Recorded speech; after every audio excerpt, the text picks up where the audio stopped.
They say betrayal never comes from your enemies. Areeba never understood that line, until the day Zara smiled at her like nothing had changed, even though everything had. It was the first week of their final semester at Meridian University.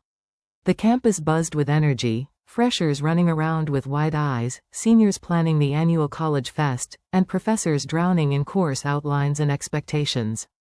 But Areeba's world, in that moment, was perfect. She had it all. A dream internship with a tech company waiting after graduation.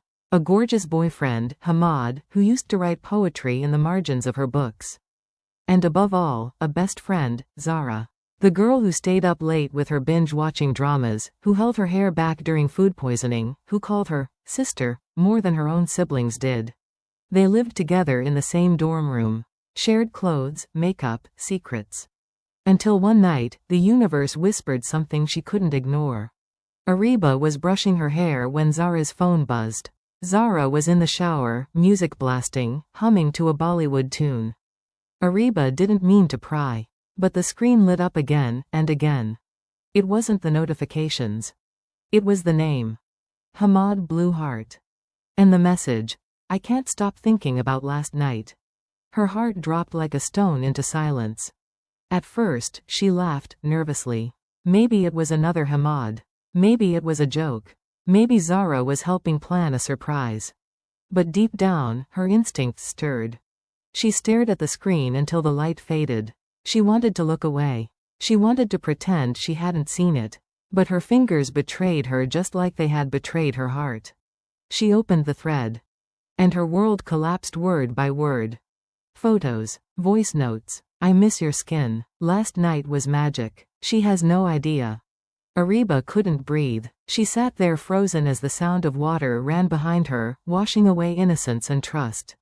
When Zara came out of the shower, wrapped in a towel, cheeks flushed from the heat, she smiled and said, "Let's get biryani tonight?" Areeba just nodded. Because a storm like this, it needed silence first. It needed a plan.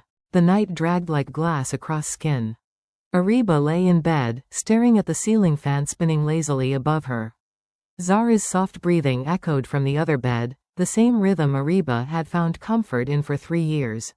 Now, it sounded like a countdown to war. She clutched her phone, replaying the messages in her head. Every, I love you, that Hamad once told her now felt like poison. Every smile Zara had given her over the past few weeks twisted into a cruel mask. She remembered the night Hamad came late to her birthday dinner with the excuse of a flat tire. Zara had hugged her tightly that evening, saying, "Don't be mad. Guys are idiots." Lies. So many lies. Areeba didn't confront either of them. Not yet. Because her pain demanded more than just answers, it wanted justice. She wasn't going to cry in the bathroom or disappear quietly. She was going to make them regret underestimating the girl who gave them her whole heart. And so, she started digging. Over the next week, Areeba smiled more than usual. Laughed at Zara's jokes. Even asked her to help pick an outfit for Hamad's upcoming interdepartment debate where he was the lead speaker. Zara, too smug in her role as the secret lover, played along. The more they lied, the more careful Areeba became. She backed up Zara's chats. She pretended to forget her laptop charger in the common room and let Zara use her system, which had a keylogger installed. And Hamad? She recorded every phone call. Every, "Baby, I'm just busy with my thesis," excuse. By Friday, Areeba had over 60 screenshots, 4 audio clips, and 1 stolen kiss captured on the security cam outside the college library. Her hands trembled as she compiled the evidence into a folder titled, Sisterhood. Now, she just needed the perfect time. The annual Meridian College Fest was less than a week away, a massive event with stage dramas, debates, open mic performances, and a closing night party under a fairy-lit sky. All departments participated. The crowd? Huge. And Hamad and Zara were both on the organizing team. Perfect. Areeba volunteered for the media crew. Her role? Handling the projector and visual presentations for the main stage. With a direct laptop connection to the giant LED screen behind the performers. A backstage pass to revenge. Meridian College Fest Day arrived like a dream wrapped in glitter. Lights were strung from tree to tree, stalls buzzed with energy, and the main stage was set like a throne for drama, talent, and spectacle. Areeba wore a simple black kurti with silver jumkas, elegant, understated, the calm before her carefully planned storm. Zara was everywhere, bossing around volunteers, laughing with guys who admired her confidence, occasionally texting with a sly smile that Areeba now knew too well. Hamad stood near the stage with a mic in hand, preparing for his debate, a passionate topic about honesty in modern relationships. The irony was delicious. Areeba's heart thudded beneath her kurti like a war drum. She had rehearsed this moment 100 times, but now that it was here, something primal stirred in her. Not fear, not hesitation. It was power. She sat at the projector desk backstage. The LED screen towered in front of the entire audience, parents, professors, students.